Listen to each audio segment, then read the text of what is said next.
सलैया साहित्य संसार में आपका हार्दिक अभिनंदन है। कन्हैयालाल मिश्र प्रभाकर के ललित निबंध वे खुश हैं मैं खुश हूं से आपका अभिनंदन करता हूं। उगती पीढ़ी के उपन्यासकार हैं श्री योगेश गुप्त। वाणी और कलम दोनों में ही कांटेदार। हाँ, कांटे पैने और मजबूत की चुभें तो यूं उधेड़ें कि लहू लुहान हो जाए, पर मकसद यह है कि ठहरो मत, चले चलो तो चलतों को रोकते नहीं, रुकतों को चलाते हैं ये कांटे। उन्हीं के उपन्यास थकी सांसें का विज्ञापन पढ़ा तो गद्दी पर बैठे बैठे ही कांटे देह में चुभ गए। कितना बड़ा कांटा है यह, कितना पैना, खूनी, खूंखार। हर आदमी किसी न किसी के सिर पर पैर रखे खड़ा है और जी रहा है। जीने की उसे भी कुछ खुशी नहीं है। खुशी है तो इस बात की कोई उनके पैरों के नीचे है। कोई भी उनके पैरों के नीचे न होता तो वह मर जाता। यह अमानुषिक आनंद आज जीवन और जगत का अभिशाप है। कांटा बड़ा पैना है पर कलेजे में कुछ इस अदा से घुसा है कि दर्द तो गहरा पर कराह नहीं है। एक मीठी भीनी सिहरन है। यूं कहूँ कि शब्द तो नहीं है पर गूंज है, गीत तो नहीं है पर आलाप है, ताल तो नहीं है पर सम है, धूप तो नहीं है पर धूप छां है, रंगीनी नहीं है पर एक झिलमिलाहट है। ओह रे यह कांटा। मीठी चुभन में एक भावभीनी धुन रहती ही है। उसके 3 शब्द हैं सत्य चित आनंद। सत्य है अस्तित्व, चित है कृतित्व और आनंद है व्यक्तित्व। यों सच्चिदानंद यानी नर नारायण के स्वरूप की पूरी झांकी तो आनंद ही मनुष्य की मूल वृत्ति है। भोजन से वह जीता है, वस्त्र से सस्ता है पर खिलता है आनंद से। जीवन में आनंद न हो तो जीवन का विकास रुक जाए। कि वह बिना गंध का फूल और बिना वाणी का कंठ, कि वह बिना फूल का वृक्ष, कि वह बिना पानी का ताल शिव नहीं सव। उफ, तेज दर्द की कलेजा फट जाएगा। लगता है कि चुभा कांटा गहरे उतर गया है और उसने पसलियां काट दी हैं।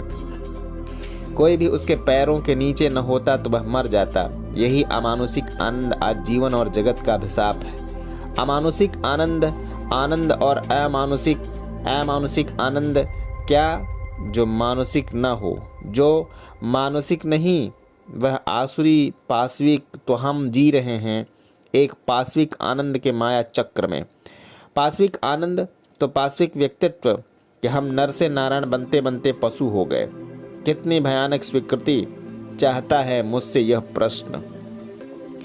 यह किसकी चीख चिल्लाहट है जो कानों को फाड़े डाल रही है।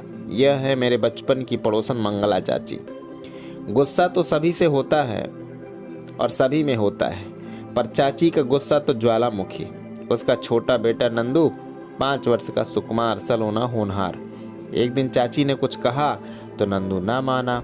वह चीखी चिल्लाई पर नंदू अड़ा सो अड़ा। आखिर बाल हट। चाची तड़क कर उठी और धमाक से उसके नंदू की कमर पर धौल धर दी। कहाँ नंदू कहाँ चाची। वह धम्म से धरती पर औंधा गिरा पड़ा। चाची गर्जी, बोल फिर कहेगा ना। चाची दहाड़ी, तो ले बोल, देखूं कैसे कहता है तू नहीं। और औंधे पड़े नंदू की कमर पर अपने दोनों पैर पूरे रख कर खड़ी हो गई। नंदू एक बार चीखा और चुप हो गया। चाची ने उसे मसला, कहता क्यों नहीं अब बना। नंदू नहीं बोला। बोलने वाली हवा उसमें थी ही कहाँ अब। दहाड़ती चाची के पास अब लाल लाल कौन है। यह सिंदूर लिप्त हनुमान की मूर्ति है और इनके पैरों में कौन है। यह है सुरसा राक्षसी जिसने लंका जाते समय उसका मार्ग रोकने की कोशिश की थी। मंगला चाची अपने बेटे को पैरों तले दबाई खड़ी और हनुमान जी सुरसा को पैरों दबाए खड़े। चाची क्रोध के आवेग में अभिभूत तो हनुमान जी अजय संकल्प से सन्नद्ध। चाची क्षम्य तो हनुमान जी पूज्य। पर हम क्या हैं कि हमारा सिर किसी के पैरों दबा तो किसी का सिर हमारे पैरों के नीचे। 1932 की जेल यात्रा से छूटकर आया मन गांधी जी के हरिजन उपवास से वातावरण से ओत प्रोत। 2-4 दिन प्रयत्न करके एक हरिजन पाठशाला खोली और चमारों के मोहल्ले में 4 दिन घूमकर 60 लड़के इकट्ठे किए। पाठशाला चहक उठी, जी को सुख मिला और तब एक दिन भंगियों के मोहल्ले में जा बैठा। बाबूजी बड़े चाव से बच्चों को पढ़ने भेज दें तो छोटे बच्चों को कौन संभाले, और छोटे बच्चों को वे न संभालें तो उनके माँ बाप अपने घरों में कमाने कैसे जाएं।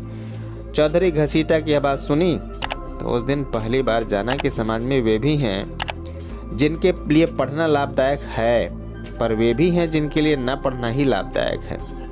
फिर भी 7 बालक निकले जो पाठशाला आया करेंगे। सुबह से शीघ्र में उनके साथ हो लिया और ले आया और उनका पाठशाला में यथा नाम लिखा दिया। आज पाठशाला में 7 ही लड़के आए हैं। अध्यापक जी ने आकर सूचना दी दूसरे दिन। 7 या 60? आश्चर्य से मैंने पूछा तो उत्तर मिला 60 नहीं 7। चमारों का तो आज कोई बालक आया नहीं। दूसरे दिन भी जब यही बात रही तो मैं पहुंचा उनके मोहल्ले में और पकड़ा चौधरी रामस्वरूप को। चौधरी रामस्वरूप साहब, 2 दिन से बच्चे पाठशाला क्यों नहीं गए? अजी इन ससुरों को पढ़ा जा क्या पंडित जी। पहले तो मुझे टालते रहे, पर जब मैंने पीछा न छोड़ा तो झल्ला कर बोले, हमें ऐसी पढ़ाई की ज़रूरत नहीं जिसमें आप अपनी जात खोनी पड़े। यह आप क्या कर रहे हैं चौधरी साहब? पढ़ाई से तो जात बनती है, मैंने कहा। तो वे भड़क कर बोले, हमें ऐसे पढ़ाई की ज़रूरत नहीं है जिसके लिए भंगियों में बैठना पड़े। और यह बात सुना समझा तो खून में उबाल आ गया और सिर गर्म हो उठा। पर सुधार का काम न उबाल से चलता है न गर्मी से। घंटों सिर मार कर यह फैसला हुआ कि भंगियों के बालक चमार के बालकों से अलग दूसरी चटाई पर बैठें और उनके पीने के लिए पानी का घड़ा भी अलग हो। मेरे लिए यह पकते तेल में नहाना था, पर नहाना था तो नहाना ही था। और यह है 1939 ईस्वी। घाड़ हमारे जिले का अर्ध पहाड़ी इलाका। भाई बहादुर सिंह के साथ मैंने वहाँ के हरिजनों को पानी का मामला अपने हाथ में लिया। बाप रे, यह पानी का मसला। गांव में कुआं, उस पर छत्रियों का अधिकार और उनकी जमींदारी रौब अपनी पूरी जौलानियों पर। चमारों में यह भी हिम्मत नहीं कि कुएं पर चढ़ने की बात सोच सकें। इसीलिए वे पीते हैं नालों खालों का पानी, और ये नाले खाले कहीं कहीं घरों से 3-3 मील दूर पर हैं। प्रार्थना से हमने अपना आंदोलन आरंभ किया और इस घोषणा तक हम आ गए कि शीघ्र ही पानी सत्याग्रह आरंभ किया जाएगा, जिसमें बलपूर्वक चमार लोग इन कुओं से पानी भरेंगे, भले ही उन पर मार पड़े। राजपूतों ने इस घोषणा के जवाब में हमें लाठियां दिखाईं और साफ साफ कह दिया कि जो चमार कुएं की मन को छुएगा उसका सिर फोड़ दिया जाएगा। हम सब जानते हैं कि यह घोषणा बंदर घुड़की नहीं है, क्योंकि उस युग में पुलिस और मजिस्ट्रेट अंग्रेज नीति के अनुसार जमींदारों से पूछकर मुकदमे मामले किया करते थे। इस घोषणा में चमार घबराए और उनकी घबराहट में हम दोनों भी परेशानी में पड़े। पर उस दिन एक दैवी घटना हो गई कि डिस्ट्रिक्ट मजिस्ट्रेट श्री जॉस्टन ने शाम को अपने बंगले पर हमें बुलाया। हम समझ गए कि इसका अर्थ हमारी गिरफ्तारी है और बंगले से हम सीधे जेल जाएंगे। इसलिए हम कुछ ऐसी मुद्रा में गए कि जैसे आग से पंजा लड़ाने जा रहे हों। पर हमने देखा जस्टिन साहब के चेहरे पर खिंचाव की एक रेखा नहीं, वह एकदम मीठा मुलायम मनोरम। बोले, प्रभु के राज में यह न्याय है कि किसी को पानी लेने से रोका जाए। मुझे खुशी है कि आप उस अन्याय का विरोध कर रहे हैं। अपने पद के कारण मैं खुलेआम आपका साथ नहीं दे सकता, पर आप मेरी बात माने, यह अन्याय दूर हो सकता है। हमने उनकी बात मानना तय मान लिया। तो बोले, डरो मत और धमकी का जवाब धमकियों से दो कि हम यह कर देंगे, हम वह कर देंगे। इसके बाद उन लोगों को और आपको बुलाऊंगा मीटिंग में, मैं आपको धमकी दूंगा, पर आप दबे नहीं और खूब जोर से बोलें। इलाके में घूमकर हमने कानाफूसी में लोगों को समझाया कि सत्याग्रह के लिए स्वयंसेवक बाहर से आएंगे, तुम लोग डरो मत, सिर्फ साथ लगे रहो। इस तरह भय के वातावरण को दूर कर हमने गांव में सत्याग्रह की डोंडी पीटी और छाप कर नोटिस बांट दिया। पानी सत्याग्रह के लिए 5000 स्वयंसेवक तैयार। सारे इलाके में इससे सनसनी फैल गई और एक दिन हमारी बुलाव हुई कलेक्टर के बंगले पर। एक तरफ 5-7 बड़े लोग शहर के, गांव के, दूसरी तरफ हम लोगों के बीच में कलेक्टर साहब। उन्होंने बड़ों का प्रतिनिधित्व आरंभ किया। आप लोगों ने यह घाड़ के इलाके में बहुत गड़बड़ मचाई है। जमींदार लोगों ने जो अपने रुपए से बनवाए हैं कुएं, वे उनके मालिक हैं। फिर चमार लोग ज़बरदस्ती उन पर चढ़ने के लिए कैसे कहते हैं? मैंने जोर से चिल्लाकर कहा झूठ, बिल्कुल झूठ। और तब धीरे से कहा, इन कुओं में ईंट चूना जमींदारों का लगा है और मेहनत मजदूरी चमारों की है, इसलिए कुएं साझे के हैं। जमींदारों को कोई हक नहीं है कि वे पानी भरने से और पानी पीने से रोकें। कलेक्टर साहब ने पैंतरा बदला। यह सिर्फ मिल्कियत का ही सवाल नहीं है, धर्म का भी सवाल है। देहातों के राजपूत ब्राह्मण लोग समझते हैं कि चमारों के कुएं पर चढ़ने से उनका धर्म भ्रष्ट हो जाएगा। भाई बहादुर सिंह बोले, कलेक्टर साहब ये बातें तो हम पहले ही सुन चुके हैं इन लोगों से, अब तो हम आपकी बात को सुनने आए हैं। कलेक्टर साहब बोले, हम अमन को खतरे में नहीं पड़ने देंगे। आप लोग ज़बरदस्ती कुओं पर चढ़ेंगे तो हमारा सिपाही गोली चलाएगा। मैंने पूरी तेज़ी से कहा, बस। तो फिर बात खत्म हुई। ये लोग लाठी चलाएंगे, आप गोली मारेंगे और हम छातियाँ खोलेंगे। तब इस बात का फैसला भी होगा कि गोलियाँ पहले ख़त्म होती हैं या छातियाँ। भाई बहादुर सिंह उछलकर खड़े हो गए और अपनी छाती को दमदमा कर बोले, कलेक्टर साहब पहली गोली इस छाती पर पड़ेगी। हम दोनों नमस्कार करके चल दिए। तभी कलेक्टर साहब ने कहा, अच्छा आप लोग अभी बाहर बैठेगा। हम बरामदे में बैठ गए। कलेक्टर साहब ने उन्हें समझाया कि ये लोग तो मरने मारने पर उतारू हैं और इनकी बात न मानी गई तो बड़ा तूफान हो जाएगा। थोड़ी देर बाद फिर हमें बुलाया गया और कलेक्टर साहब ने कहा, कुएं जमींदार लोगों के हैं और चमारों को उन पर चढ़ने का कोई हक नहीं है। फिर भी ये लोग चमारों को पानी देना चाहते हैं, इसलिए हमने फैसला दिया है कि कुएं के 3 तरफ ऊंची कौम का लोग पानी भरेगा और एक तरफ चमार लोग भरेगा। चमार लोग 3 तरफ में चढ़ेगा तो हम गोली चलाएगा, जाओ। हम चले आए। बाहर आते ही भाई बहादुर सिंह बोले, पंडित जी आज की रामलीला खूब रही। मैंने कहा, हाँ तुम्हारा अंगद का पाठ बहुत शानदार रहा। और हम दोनों खूब हंसे, और हंसे क्या, वह सारा इलाका ही हंस पड़ा। दोनों घटनाओं के बीच बरसों का अंतर है और इन्हें हुए भी बरसों हो गए, पर मेरे सामने वे दोनों बराबर खड़ी हैं। और मैं सोच रहा हूँ कि हमारी उस पाठशाला में भंगी बालकों के लिए अलग रखे उस घड़े में और चमार बंधुओं के लिए सुरक्षित कुएं के उस एक भाग में क्या अंतर है। लो, यह रामलीला के रावण से भी लंबा कौन आदमी मेरे सामने आ खड़ा हुआ है। 8 पैर, 8 हाथ, 4 मुंह, राम रे राम। गौर से देखता हूँ तो पता पाता हूँ कि यह एक आदमी नहीं है, ये तो आदमी ऊपर नीचे खड़े हैं। नीचे भंगी हैं, ऊपर चमार हैं, ऊपर जमींदार हैं, ऊपर कलेक्टर हैं। इनमें कोई भी अपने सिर पर ध्यान नहीं दे रहा है, क्योंकि सिर दूसरे के पैरों की बोझिल मसन से सुन्न हो गया है। हाँ, अपने पैरों के नीचे दबे सिर का सुख हर एक अनुभव कर रहा है। हाय रे मनुष्य के महासुख। चल बे उल्लू के पट्टे। और ठेले वाले ने भैंसे की कमर पर एक हंटर कसाकस फटकार दिया। कौन है यह ठेले वाला? दिल्ली के मुगल बादशाह का वंशधर है और सरकार से अब भी 5 रुपये महीना पेंशन पाता है। ख्वाजा हसन निज़ामी ने एक दिन इससे पूछा, साहजादे तुमने बिगड़े वक्त में यह ठेले का काम क्यों अपनाया? जवाब मिला, जिस्म में शाही ख़ानदान का खून है। खुश हों तो इनाम और नाराज़ हों तो सज़ा देने की तबीयत है। इस ठेले से रोटी तो मिलती ही है, पर तबीयत पूरी हो जाती है कि खुश हुए तो इस भैंसे को आटे का पेड़ा दे दिया गया और नाराज़ हुए तो हंटर फटकार दिया। क्या बात हुई है? यही कि साहबजादे ठेले वाले रह गए पर उनका दुख नहीं।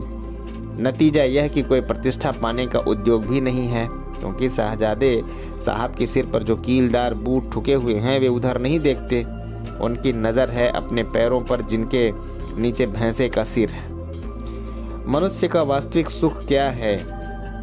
यही कि उसका जीवन ऊंचा हो। मनुष्य का वास्तविक जीवन ऊंचा कैसे होता है? सत्कर्मों से। जीवन की यह कैसी विडंबना है कि हम अपने जीवन की ऊंचाई का ध्यान ही न करें। उसके लिए सत्कर्मों की साधना उपेक्षित पड़ी रहे और हमारे जीवन का सुख केवल इस बात पर निर्भर हो जाए कि दूसरे भी ऊंचे नहीं नीचे ही हैं।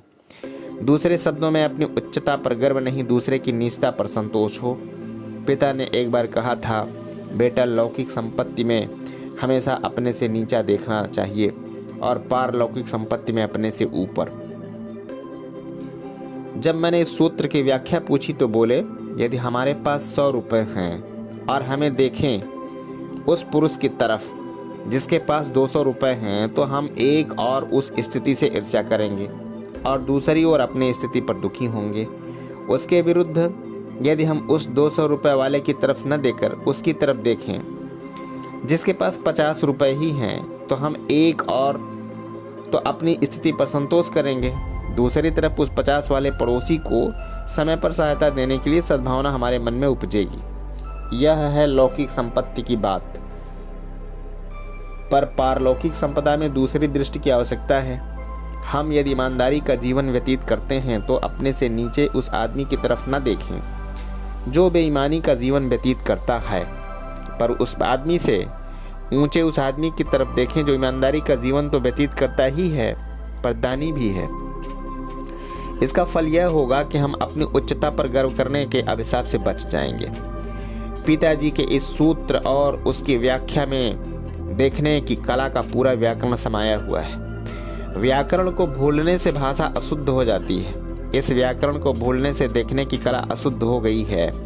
फलस्वरूप व्यक्ति व्यक्ति को, जाति जाति को, संप्रदाय संप्रदाय को और राष्ट्र राष्ट्र को हीन करके खड़ा है। और नक्शा यही है कि हर एक के सिर पर किसी के पैर पर है तो हर एक के पैरों तले किसी का सिर है।